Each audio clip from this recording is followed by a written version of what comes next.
Hello, and welcome to another episode of the Chief Seats Week, where we talk all things FPL.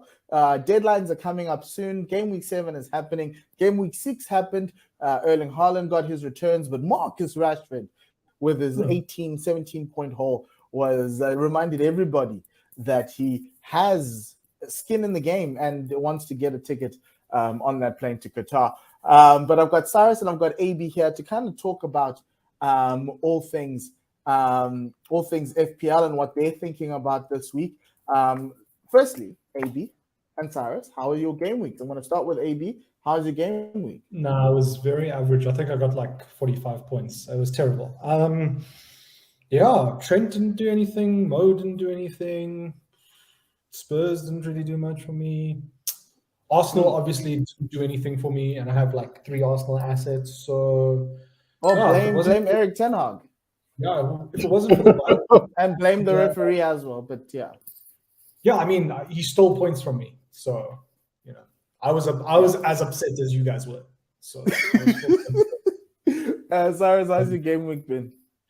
Not bad, actually. I mean, I got 55 points, which was, more than I expected. And that had to do with the fact that I made a good call on taking out Zinchenko and putting in Neco Williams. And then also put in Pope, who scored 12 points as the goalkeeper. I mean, that was just fantastic. So I was like, okay, Pope, go for it. And I don't have Erling Haaland, but I do have Ivan Toney. And he had a fantastic game week. But I think I'm at the point where I'm looking at Salah and I'm like, am I also ditching him like everybody else? And the chances are I might have to if I want to make any sort of transfers. So I'm looking at him more as the money versus the asset. Whereas Trent, I'm happy to keep on board, but we'll go into those details. I think it's just that I look at the game week and I just think, it wasn't great, but at least I got some real gems to perform. Okay, time for us to do some admin here. The show is sponsored by Classic Shirts ZA. You've got the Chelsea away kit this week in honor of their manager got fired and their performance in Zagreb. You can look really nice in this white and light blue kit as you try to figure out, like everybody else, like Sarah says, around which coach is going to coach Chelsea. Nice kit, though. Nice kit. Yes, it's a very nice kit. Okay, cool. Every week we ask the guys to give us their transfers in, transfers out. They go give us some differentials that they're looking at and also their captains here. I'll start with myself, and I am going like this. So I have decided that Trent needs to leave my team. Trent bullies smaller teams. He can't play against teams that have a structure because everyone seemingly has to figure out Liverpool. So I'm going Kieran Trippier because he gives me that goal threat. He takes corners, he takes free kicks, and so there's an opportunity for me to get some points out of him. I know Trent takes corner kicks for Liverpool, and I know that it's a big gamble, but I feel like I'm falling behind. It also gives me money to put something into the midfield. My differentials, the other defender that I'm looking to get in with in my game week with my wildcard, that's Joachim Anderson. I really like him as a defender. I think he's really good. He's also a points magnet as a centre back. Yes, AB? Isn't Anderson playing United this week? Yes. That's why I'm putting him in. He's expecting you to do the things that you've been doing. Yeah. But I like Joachim Anderson. Because the thing is, in the box, whenever there's a cross or a set piece, he's the guy there, and he does really well for them. So and he did well last season. So I thought, as a 4.5 right there defender, pretty much easy for me. But yeah, Trent's going. I'm sorry, I'm done. I am done with Liverpool. You're trending downward. He is. Cyrus, let's look at your changes for the week. You've gone with Harvey Barnes as your differential, but you finally are thinking about getting rid of Mo Salah. You're bringing Haaland in now, Cyrus? Yeah, I figured I might. It's one of those where I know the horse is already bolted. And so this is the main thing is that I don't know if I can afford to not have him in the team. That's kind of where I am at the moment. That I'm trying to play catch up. I still haven't pulled the trigger on this, but this is the thinking. Harvey Barnes is one of those where not a lot of people have him, and he's decently priced in the midfield. So that's why I use him as a differential, because I can push him into the lineup when I need to and take him out when I don't need him. Considering that I've got like Pascal Gross who's also there, and I've also got Wilfred Zaha who blows hot and cold. So he's one of those that I'm happy to keep around. Like I said, I haven't pulled the trigger yet on this, and that's my thinking, is to try and get Haaland in. If I don't get Haaland in, and I know people have been going top heavy with like Kane, Haaland, and Jesus, as I think Wahid is doing. Myself and Wahid. Yeah, it seems that strikers are back in vogue, and I think that's pretty cool. What I'm thinking about actually is potentially, I know that I'm always on one of the supporting the smaller guy in these kinds of conversations, but I really like Isak at Newcastle. So I've got him in my team, and I think he's gonna start scoring some points soon. So I'm keeping Jesus there. I've got Ivan Toney, and I'm thinking Isak is still there, so I might just keep him and maybe make a change in the midfield. The problem is, if I look at, I think I might need to trade out Salah, but if I do, it's who do I bring in? And that's really the key thing. And I think that's the big problem I think we all have.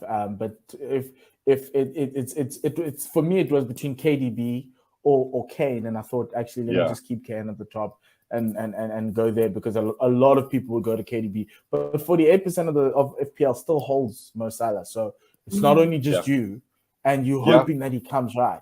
The only problem is that you hold Mo Salah for the whole season for him to get 230 points. He's probably on route to probably getting about 190. And that 30 so I might point just keep differential him, is huge. but look to have somebody else captain. And this is the other thing, is the sense of who else could I bring in that could be a good enough captain? Where am I going to put my captaincy in that sort of structure? And I don't know if it's Kulusevski, because although Dean loves him to bits, he's just not that guy. Or even Heung-min Son, who I really have had a fantastic love affair with over the years. Bring him to Chelsea, people. We need him. It's just one of those where I just don't know who to bring in. Yeah. I think that's valid points there. AB, finally with you. You have given us something interesting, gone with the cheaper midfielders. Alexis McAllister coming in for you, Josh Da Silva out. Obviously, you're captaining Erling Haaland because everyone's doing it. And you've also got Brennan Johnson as your differential. Yeah, so I mean, Josh Da Silva had a good game or two. Thought I'd bring him in because he's like 4 point something. He's not cutting it. Unfortunately, I'm bringing Alexis McAllister in, and then Tuchel decided to get fired, and obviously we know Graham Potter's got one eye out the door. So how will Brighton perform? We shall see. Maybe they'll react and be like, no, we don't need Potter. And Brendan Johnson has been with me since day one, and not with many people. And I think he's a great differential because he scored me some goals throughout the season. I think he's owned by less than 4% of people. But I'm telling you guys, I'm a bit concerned for Wolves this weekend. So I'm still keeping Trent, keeping Mo.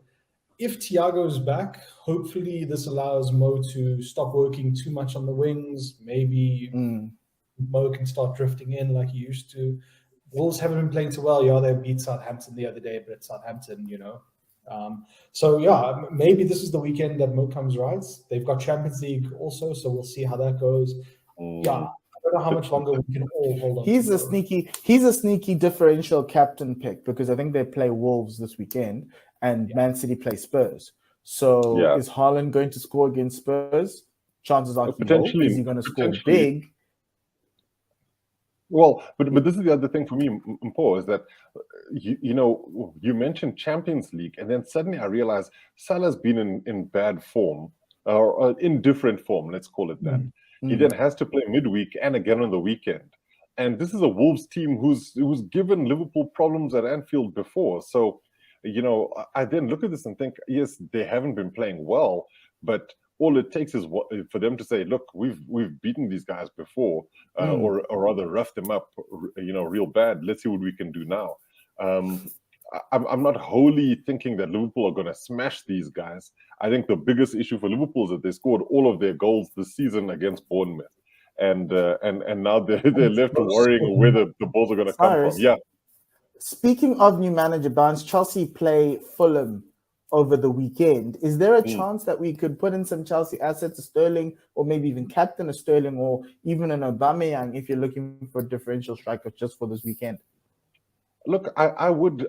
It's hard to tell who will be in that lineup, considering that Chelsea won't have a new manager by the time that they play. I think they'll have an interim in the moment, and I do think that if you're going to try and keep one or two guys in, Reece James would be a good guy to keep involved. Sterling is also one of those who seems to still have the bit between his teeth and actually going for goal. So those would be two guys I'd probably look at as being okay. They will definitely play. Aubameyang should also make an appearance. I'm just not sure how much game time he's going to get. But then outside of them, it could be anybody. It could be anybody.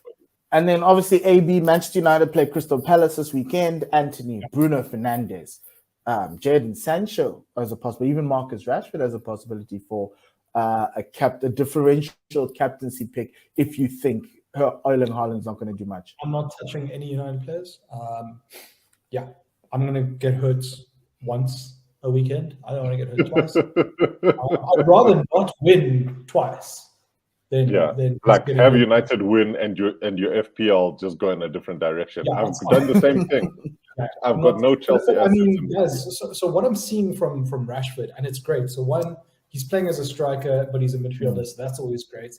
And Martial is forever injured. CR7 will probably play Europa League, which he won't like, but he's going to play Europa League. Rashford fits that fluid front three, because Sancho, Anthony, and him can interchange in all positions. Well, I'm not sure if Anthony can, but finally we have a right winger, which is something that United have needed. But Palace away is tough. No matter who you are, Palace away is tough. So I wouldn't say United players this weekend, but definitely soon. I think they've got a favorable set of fixtures coming up after this. I think. Let me just pull them up. Leeds, United love Leeds. City, so Rashford's going to score 2 goals there. Everton aren't impressive, and then a couple of home games. So definitely Rashford for the bigger games. He does work hard there. Speaking of Everton, Arsenal play Everton this weekend. So Gabriel Jesus at the top, sneaky differential pick for a captain. Or if you go to the other Gabby, Martinelli, he's created the most chances in the Premier League. I think who else is with him? I think it's KDB. But that's somebody he's looked so good this season, Martinelli. I feel like he's matured this season. But he's also been fit. That's a far more important thing. He's been fit and he's playing.